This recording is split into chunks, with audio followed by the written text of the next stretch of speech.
Sudah. Assalamualaikum warahmatullahi wabarakatuh.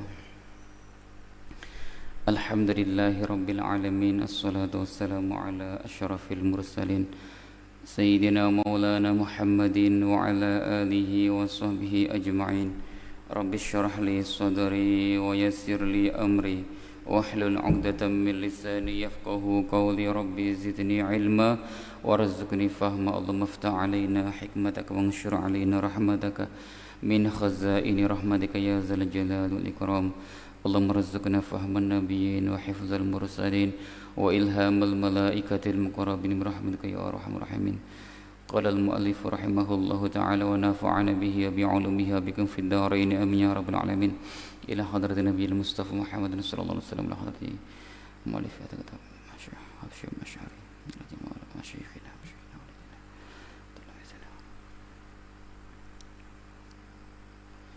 syariri lahumul fatihah. Auzubillahi minasyaitonir rajim. Bismillahirrahmanirrahim. Alhamdulillahi rabbil alamin arrahmanir rahim maliki yaumiddin. Iyyaka na'budu wa iyyaka nasta'in ihdinas siratal mustaqim siratal ladzina an'amta 'alaihim ghairil maghdubi 'alaihim waladdallin amin. Bismillahirrahmanirrahim. Pada malam hari ini sudah sampai halaman 27.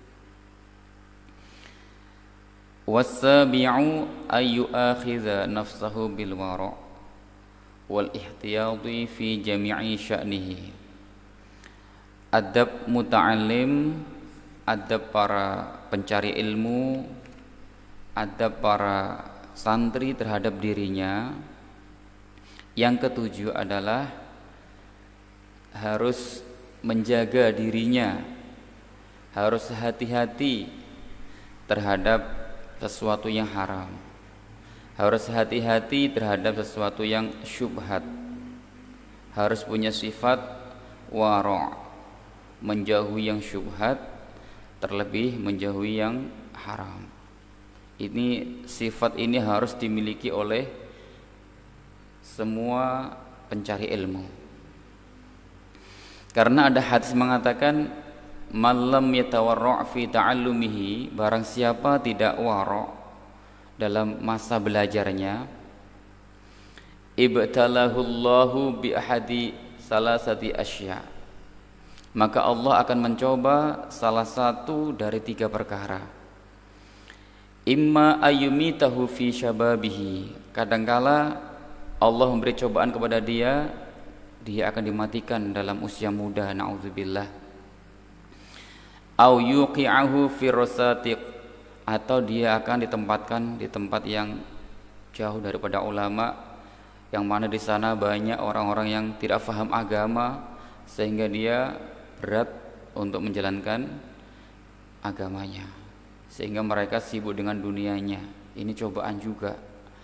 Au yabtaliyahu Allahu bi khidmatis sultan, atau Allah mencoba dia dengan dia menjadi khadam atau pembantu atau budaknya para raja, sehingga dia tidak sempat untuk belajar, tidak sempat untuk mengamalkan ilmunya, sibuk dengan duniawi terus karena disibukkan dengan pekerjaan-pekerjaan kerajaan. Maka kita harus, atau para santri, para siswa harus punya sifat wara'. Famah makana talibul ilmi awra' kana ilmuhu anfa', barang siapa yang lebih wara' maka ilmunya akan lebih barokah. Wa ta'allumu lahu aisar, dan belajar ilmu lebih mudah kalau dia wara'. Wa fawaiduhu aksar, dan faidahnya ilmu pun akan lebih banyak. Ini cobaan-cobaan seperti ini memang agak berat kalau di kalangan pesantren. Masalah wara', menjauhi yang syubhat, menjauhi yang haram. Tetapi kalau kita bisa menjalankan itu semua, insya Allah lebih mudah belajar, lebih mudah mendapatkan ilmu. Wa yataharral halala fi ta'amihi wa syarabihi wa libasihi wa maskanihi wa fi jami'i ma yahtaju ilaihi liyastanira qalbuhu wa yasluha liqabul ilmi nurihi wan naf'i bihi. Dan para siswa dan para santri atau para pencari ilmu juga harus benar-benar sungguh-sungguh untuk makannya halal, minumannya halal, pakaian, baju, sendal, semua yang dipakai harus halal. Tempat tinggal juga harus halal. Semua apa yang dibutuhkan untuk belajar semua usahakan halal. Jangan sampai ada gosok sendal, gosok baju, gosok apa itu di pondok itu banyak sekali. Itu semua harus dihindari. Kenapa? Liyastanira qalbuhu, supaya hatinya bersinar. Wa yasluha liqabuli ilmi, supaya mudah menerima ilmu dan cahaya ilmu dan manfaatnya ilmu. Makanya kita ingat Imam Syafi'i ketika mengadukan kepada gurunya, ya, syaqautu ila waqi'in su'a hifdzi, itu yang sudah pernah kita sampaikan. Fa arsyadani ila tarkil ma'asi, fa akhbarani bi anna al-ilma nurun wa nurullahi la yu'ta atau la yuhda li'asi. Jadi ketika Imam Syafi'i mengadukan buruknya hafalannya kepada gurunya, maka gurunya mengatakan, kamu harus meninggalkan kemaksiatan, karena maksiat adalah bisa menghalangi cahaya ilmu. Ilmu adalah cahaya Allah yang tidak mungkin diberikan kepada orang yang ahli maksiat. Jadi dosa-dosa itu bisa menghalangi ilmu kita, bisa menghitamkan hati kita, bisa membuat kita malas untuk belajar gara-gara banyak dosa. Wa yanbaghi lahu ayasta'mila rukhasa fi mawadhi'iha 'inda al-hajati ilaiha wa wujudi sababiha. Fa inna Allah yuhibbu an tu'ta rukhasuhu kama yuhibbu an tu'ta azaimuhu. Kemudian kita semua dianjurkan, disarankan untuk menjalankan rukhsah, kemurahan dari Allah jika memang itu ada dan dibutuhkan. Jika ada rukhsah, ada kemurahan dan kita membutuhkan, maka sebaiknya kemurahan Allah itu dilakukan. Karena Allah lebih suka kemurahannya itu dikerjakan, dilakukan, sebagaimana Allah suka jika kewajibannya dikerjakan. Jadi Allah senang jika kemurahannya dikerjakan, sebagaimana Allah senang jika kewajibannya dikerjakan. Contohnya seperti sholat qashar, sholat jamak, itu ada kemurahan dari Allah. Jadi orang yang melakukan perjalanan jauh, kalau memang perjalanannya ada yang mengatakan 80 kilo, ada yang mengatakan 90 kilo, kalau dia sudah keluar dari batas desanya sendiri, dia sudah boleh qashar, boleh jamak jika memang tujuan perjalanannya adalah jauh, masafatul qasri 80 kilo atau 90 kilo. Walaupun dia belum mencapai 80 kilo, belum mencapai 90 kilo, sudah diperbolehkan jamak, boleh qashar. Tetapi yang paling bagus qashar itu jika sudah melewati perjalanan 80 kilo atau 90 kilo. Jadi dianjurkan, disunahkan dia qashar jika perjalanannya sudah melewati 80 kilo atau 90 kilo. Tetapi kalau belum melewati itu hanya boleh saja, belum dianjurkan, belum disunahkan. Ini diantara rukhsah atau dispensasi dari Allah, itu sunnah dilakukan jika kita butuh. Begitu juga dengan sholat jamak, itu boleh dikerjakan jika sudah melewati batas desanya. Begitu juga dengan puasa, tetapi berbedanya jika orang yang berpuasa ini sunnah untuk tidak berbuka. Jadi orang yang berpuasa, jika dia meninggalkan kampung halaman sebelum fajar, meninggalkan kampung halamannya sebelum fajar, maka kalau tujuan perjalanannya jauh, masa fatul qasri ada 80 kilo atau 90 kilo, sebenarnya dia boleh berbuka. Tetapi sebaiknya tidak berbuka kalau dia kuat berpuasa. Ini pengecualian, ini berbeda dengan kemurahan Allah yang diberikan kepada sholat jamak ataupun qashar. Kalau puasa sebaiknya jangan diambil kemurahannya.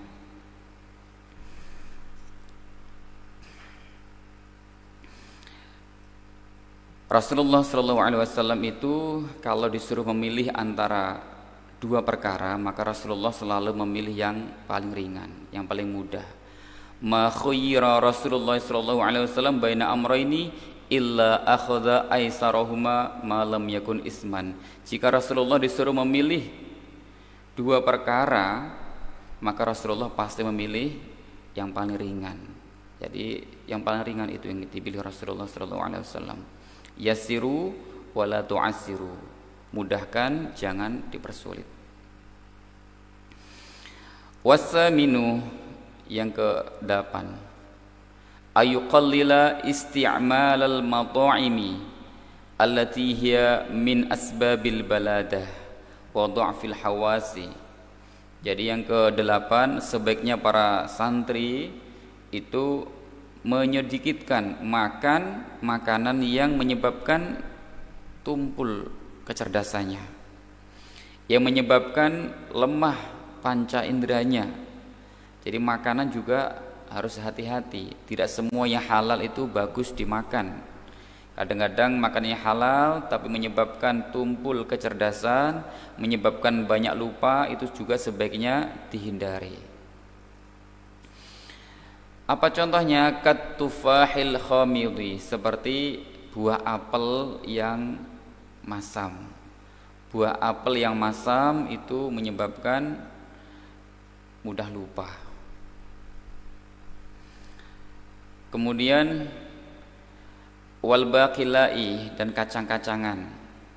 Wasyurbil khalli, dan meminum cuka, itu juga sebaiknya dihindari.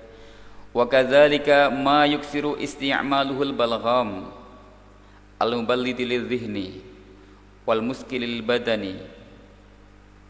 Begitu juga menjauhi sesuatu kalau banyak digunakan atau banyak dimakan menyebabkan banyak dahak, banyak lendir, yang bisa menumbuhkan akalnya, yang bisa menumbuhkan otaknya atau kecerdasannya, bisa memberatkan badannya kalau kebanyakan makan makanan tersebut.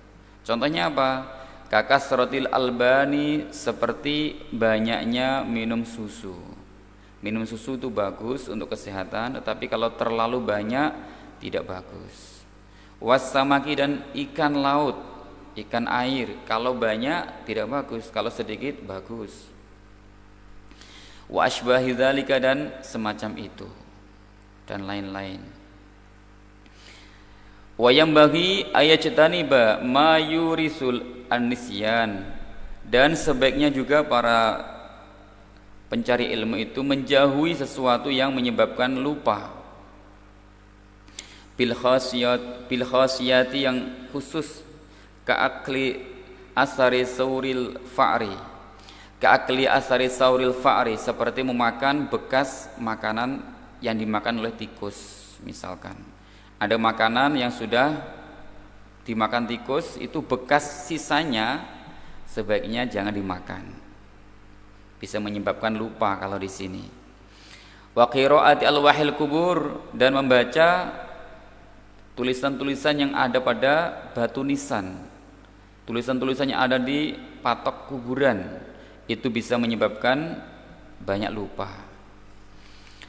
Wa dukhuli baina jamalaini makturaini, dan masuk di antara dua onta yang diikat, digiring, onta digiring, diikat, yang depan belakang kita masuk di antara sela-selanya, itu juga kurang bagus. Wa ilqa'il qamali hayyan, dan menjatuhkan atau membuang kutu dalam keadaan dia masih hidup. Jadi kutunya enggak dimatikan, masih hidup, kemudian dibuang dalam keadaan hidup, itu tidak bagus, menyebabkan lupa. Ini yang di kitab Adabul Alim wal Muta'alim. Kalau dalam kitab Ta'limul Muta'alim itu masih banyak lagi tambahan-tambahan sesuatu yang menyebabkan lupa. Di antaranya adalah, kalau di Ta'limul Muta'alim itu banyaknya maksiat, ya, seperti yang kami sampaikan tadi. Banyaknya maksiat, banyaknya dosa, itu menyebabkan lupa. Kemudian banyak pikiran, kesedih, banyak masalah dunia, bingung masalah dunia, itu semua bikin lupa, banyak lupa. Kemudian di ta'lim ta'lim juga disebutkan makan ketumbar yang segar juga bikin lupa. Makan apel yang masam kayak tadi sama juga menyebabkan lupa. Melihat al-maslub ya, orang yang disalib juga menyebabkan lupa. Kemudian di kitab ta'lim ta'lim juga sama disebutkan membaca tulisan yang ada di batu nisan, di patok kuburan itu juga menyebabkan lupa, sama dengan di sini. Kemudian berjalan di antara dua onta yang diikat sama ya, di sini juga menyebabkan lupa. Kemudian juga sama menjatuhkan kutu atau membuang kutu dalam keadaan masih hidup. Kemudian terakhir yang menyebabkan lupa yang disebutkan dalam kitab ta'lim ta'lim adalah membekam di lurus tengkuknya, di tengkuknya ini menyebabkan lupa. Itu harus dihindari semua kalau masih dalam tahap belajar. Sedangkan dalam kitab ta'lim ta'lim yang menyebabkan hafal adalah al-jiddu wal muwazafah, yaitu sungguh-sungguh dan kontinu terus menerus ketika belajar. Jadi ini memang yang paling penting sekali supaya ilmu itu benar-benar lengket adalah terus menerus sungguh-sungguh dalam belajar. Kemudian sedikit makan. Jadi jangan sampai terlalu kekenyangan, karena kalau kekenyangan itu akan banyak menyebabkan ngantuk, banyak menyebabkan tidur. Kemudian banyak membaca sholawat itu juga menyebabkan mudah hafal. Membanyakin baca sholawat itu mudah hafal. Kemudian membaca Al-Quran dengan cara bin nazar, melihat. Jadi kalau sama-sama membaca Al-Quran, misalkan ya sama-sama satu juz, membacanya dengan melihat dibandingkan membaca dengan menghafal, itu keutamaannya, pahalanya banyak membaca sambil melihat. Karena melihat Al-Quran sendiri itu ada keutamaan tersendiri. Tetapi biasanya orang yang menghafal Al-Quran itu pahalanya lebih banyak karena sering membaca, sering murojaah, sering mengulang-ulang terus dimanapun beliau itu berada. Itu keutamaannya. Kalau dibandingkan sama-sama satu juznya membaca sambil menghafal itu masih bagus membaca, karena ada tambahan lebih melihat tulisan Al-Quran. Kemudian meninggalkan maksiat juga menyebabkan kita cepat hafal. Gosok gigi, minum madu, memakan menyan putih yang dicampur gula, memakan anggur merah 21 kali sehari itu juga menyebabkan cepat hafal. Itu yang disebutkan dalam kitab Ta'limul Muta'alim untuk perbandingan. Ada banyak persamaan di sana. Wattasi'u yang ke-9, ayyuqallila naumahu, hendaknya sedikit tidur. Bagi santri, para pelajar sebaiknya tidurnya sedikit. Jangan sedikit-sedikit tidur, tapi tidurnya sedikit. Malam yalhaqhu dararun fi badanihi wa zihnihi, selama sedikit tidur itu tidak membahayakan badannya atau hatinya, tubuhnya, kesehatannya. Kalau memang sedikit tidur itu kok tidak membahayakan, maka sebaiknya memang sedikit tidurnya, diperbanyak mutola'ah, diperbanyak belajar, membaca. Karena memang orang yang alim itu memang pasti ya disenangkan dengan membaca, pasti punya hobi membaca. Karena ilmu yang dihasilkan dari membaca itu lebih banyak daripada ilmu yang dihasilkan lewat pendengaran. Wala yazidu fi naumihi fil yaumi wal lailati ala samani sa'atin wa huwa sulusuz zamani. Jangan sampai para pencari ilmu itu lebih banyak tidurnya daripada 8 jam. Kalau bisa maksimal ya, paling banyak 8 jam itu paling banyak. Jangan sampai lebih dari itu. Kalau kurang malah bagus, kalau memang itu tidak membahayakan badan, tidak mengurangi kesehatan. Karena 8 jam itu adalah sepertiga masa sehari semalam. Jadi sehari semalam kan 24 jam. Itu kalau dibagi 3 ketemunya 8 jam. Maka 8 jam itu sudah sepertiga hari.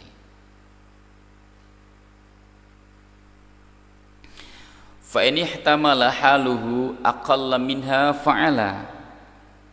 Jika memang dia bisa melaksanakan atau tidur kurang dari 8 jam, maka sebaiknya dilakukan. Wala ba'sa ayuriha nafsahu wa qalbahu wa zihnahu wa basarahu idza kalla syai'un min dzalika. Jadi tidak masalah, tidak apa-apa jika para santri, para siswa, para pencari ilmu itu ya istirahatlah, mengistirahatkan badannya, mengistirahatkan hatinya, pikirannya, pandangannya. Ya santai-santai lah ya, tidak sepaneng. Istirahat tidak masalah jika idza kalla syai'un min zalika, jika dirasa sudah lelah.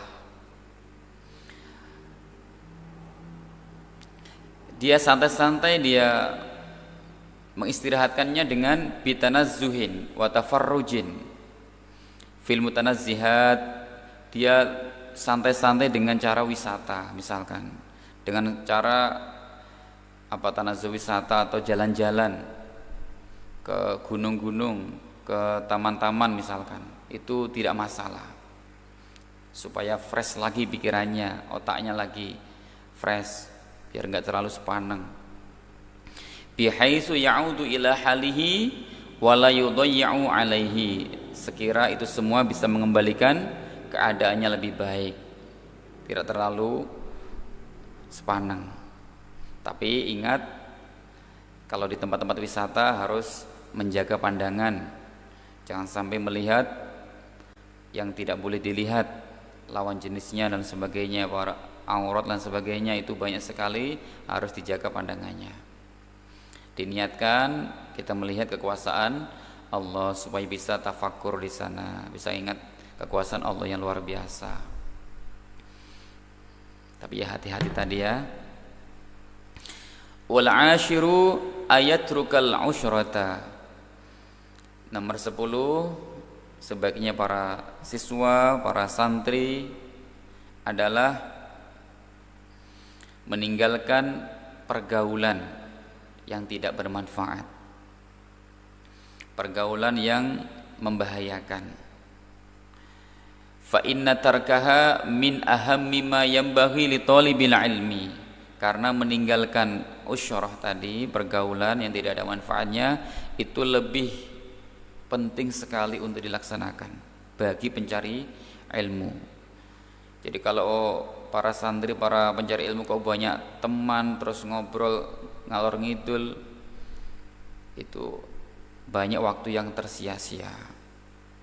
Banyak waktu yang sia-sia. Kadang-kadang kalau sudah asik ngobrol itu tidak terasa, kadang-kadang sampai menggunjing orang, sampai menceritakan keburukannya orang lain. Itu bahayanya. Wala siyama li ghairil jinsi khususon. Lebih-lebih pergaulan dengan selain jenisnya, dengan lawan jenis, itu harus lebih dihindari. Laki-laki sama perempuan jangan mudah bergaul, karena banyak mudaratnya daripada manfaatnya. Bahkan ada ungkapan mengatakan, kalau bergaul dengan anak kecil itu biasanya banyak bermain, kebanyakan bermain nanti. Bergaul dengan orang yang ahli dunia ya, suka mencari dunia, kita juga akan tertular suka mencari dunia. Tapi kalau kita bergaul dengan perempuan ya, itu menyebabkan kecerdasannya akan kurang, akan tumpul. Maka hati-hati. Khususon in kasura la'ibuhu wa qallat fikratuhu. Lebih-lebih kalau teman yang kita ajak bergaul itu banyak mainnya, sedikit mau memikirkan ilmunya itu berbahaya sekali, lebih baik dihindari. Fa inna tab'a surrakun, karena watak, kecenderungan, hobi itu bisa menular, bisa mencuri. Jadi orang itu kesenangannya bisa terpengaruh oleh temannya, hobinya bisa terpengaruh oleh temannya, sifatnya bisa terpengaruh oleh temannya. Kalau temannya baik, temannya orang soleh, temannya orang alim, insya Allah dia tetap akan tertular kealimannya, kesolehannya. Tetapi kalau temannya itu orang yang suka main-main, suka ngobrol, menyia-nyiakan waktu, pun kita akan tertular sama dengan itu. Nauzubillah. Jadi mencari teman itu hati-hati. Dalam kitab Ta'limu Ta'lim ada syair mengatakan, anil mar'i la tas'al wa absir qarinahu fa innal qarina bil muqarani yaqtadi. Jadi kalau kita mencari teman, kita harus mengawasi, melihat siapa pergaulannya dia. Dilihat pergaulannya kalau mencari teman itu. Karena orang yang bergaul dengan orang yang diajak bergaul itu sama. Jadi orang itu akan sama, akan cenderung, akan cocok dengan karakternya dia, dengan sifatnya dia. Kalau orang baik biasanya memang pergaulannya dengan orang yang baik. Karena ar-rajul ala dini khalilihi falyanzur man yukhalil. Lelaki itu akan sama dengan agama temannya, akan terpengaruh dengan agama temannya, maka pilihlah siapa yang engkau ajak berteman. Fa in kana dza syarin fajannibhu sur'atan wa in kana dza khairin faqarinhu tahtadi. Jika temanmu itu kok baik, ya, wa in kana dza khairin faqarinhu tahtadi, maka temanilah, maka kamu akan mendapatkan petunjuk. Tetapi wa in kana dza syarin, jika dia buruk, maka fajannibhu sur'atan, jauhi dia secepatnya karena berbahaya. La tashabil kaslana fi halatihi kam salihin bi fasadi akhar yafsudu. Jadi janganlah berteman dengan orang yang malas. Kenapa? Karena banyak sekali orang salih rusak dengan gara-gara punya teman yang malas. Adwal balidi ilal jalidi sari'atun kal jamri yudhu fir rimadi fayakhmadu. Maka menularnya orang yang bodoh gitu ya, kurang lebihnya itu lebih cepat. Menularnya orang bodoh dengan orang kepada orang yang pintar, orang alim, itu lebih cepat, seperti bara api yang dimasukkan ke dalam pasir atau debu. Jadi bara api itu ibaratnya orang alim, kalau dimasukkan di dalam debu, artinya dia bergaul dengan orang yang bodoh-bodoh ya, maka mudah mati cahayanya, mati apinya. Jadi pengaruhnya mereka lebih cepat daripada kita mempengaruhi mereka. Kecuali kalau kita bisa merubah mereka supaya menjadi baik, kita bisa mengajak mereka menjadi baik, itu malah bagus, tidak masalah. Seperti ikan laut ya, yang berada di lautan, walaupun airnya asin, tetapi ikannya tidak terpengaruh asin, dia bisa menjaga diri. Maka orang seperti itu boleh bergaul dengan siapa saja. Bahkan kalau dia bergaul dengan orang-orang yang enggak soleh, itu malah bagus, supaya bisa mengajak ke dalam kesolehannya. Dalam kitab Ihya disebutkan, man aradallahu bi khairan razaqahu khalilan salihan in nasya dzakara wa in dzakara a'anahu. Jadi Allah itu jika menginginkan hambanya menjadi baik, maka Allah pasti akan memberinya teman yang soleh. Jadi ketika Allah ingin orang itu menjadi baik, pasti akan diberi teman yang soleh, dikasih kecenderungan senang berteman dengan orang soleh. Jika dia lupa, maka akan diingatkan. Kalau dia ingat, maka akan ditolong gitu. Itu diantara hikmahnya. Wa afatul usyrati dhiya'ul umur bighairi faidatin. Jadi bahayanya bergaul yang tidak ada manfaatnya itu adalah menyia-nyiakan umur tanpa ada faidahnya. Wa dhihabuddin, dan bisa menghilangkan agamanya. Itu tadi kalau temannya tidak soleh, tidak baik, itu bisa terpengaruh, bisa kesolehannya bisa hilang. Nauzubillahi min dzalik. Jadi tidak sedikit ya orang yang dididik di keluarga yang baik, dipondokkan atau disekolahkan di sekolah yang baik, tapi gara-gara punya teman yang kurang baik di luar, maka dia kadang-kadang terpengaruh oleh teman yang tidak baik. Kadang-kadang nasihat teman itu lebih didengarkan, nasihat teman lebih diikuti daripada nasihatnya orang tua kadang-kadang, daripada nasihatnya gurunya kadang-kadang. Makanya harus hati-hati mencari teman itu. Kullu hizbin bima ladaihim farihun. Semua orang itu akan bangga dengan kelompoknya sendiri-sendiri. Jadi kalau dia orang baik pasti bangga dengan kebaikan. Akhirnya dia mencari kawan yang baik. Tapi orang yang tidak baik pasti tidak, dia akan bangga dengan ketidakbaikannya itu, dan dia mencari kelompok yang tidak baik juga. Makanya kalau berteman cari siapa pergaulannya. Kalau mencari istri pun sama seperti itu. Mencari istri, cari pergaulannya dia dengan siapa, kebiasaannya dia bersama siapa, itu dicari. Pasti dia akan sama dengan pergaulannya.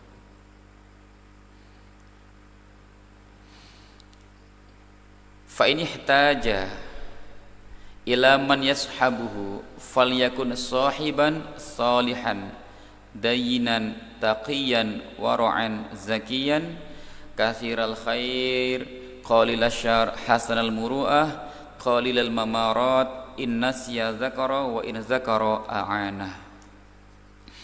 Jika memang dia butuh teman ya, karena memang kita manusia itu makhluk sosial yang butuh teman, gak mungkin kita bisa sendirian.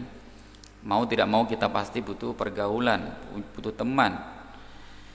Maka carilah teman yang soleh, yang kuat agamanya, yang ahli takwa, yang warok, yang bersih hatinya, yang banyak kebaikannya, yang sedikit keburukannya, yang bagus muruahnya, harga dirinya selalu dijaga.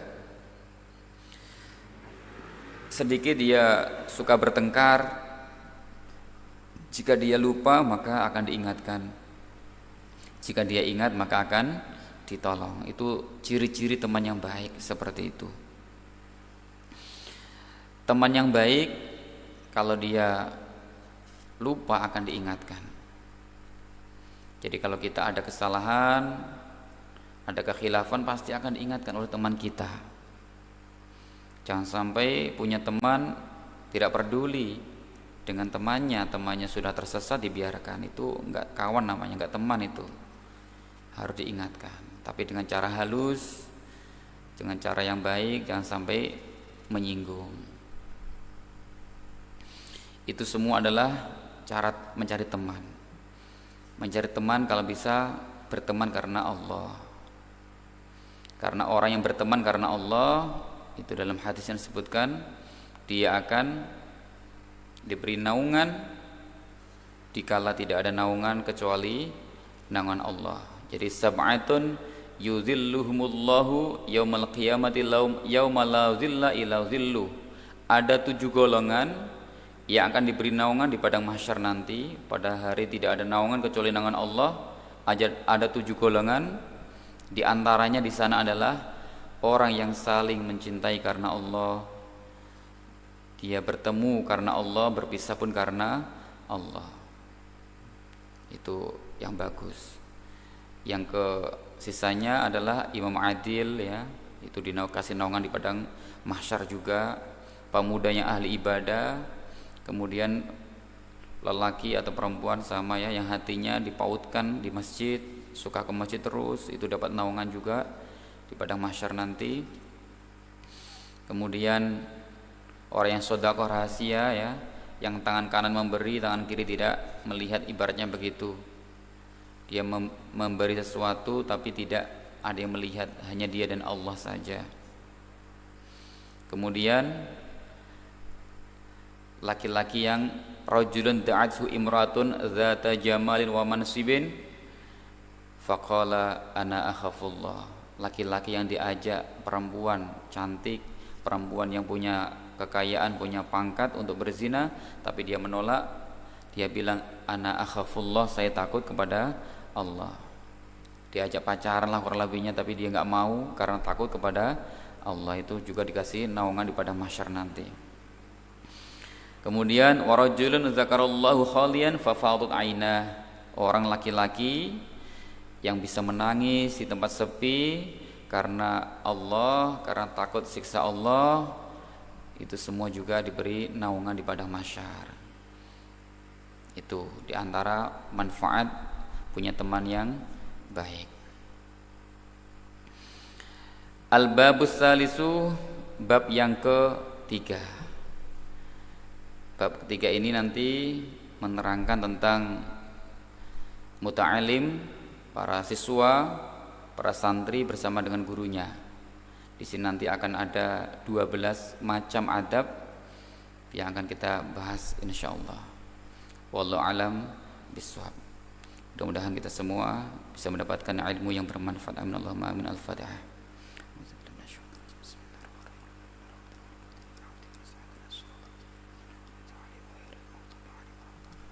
Assalamualaikum warahmatullahi wabarakatuh.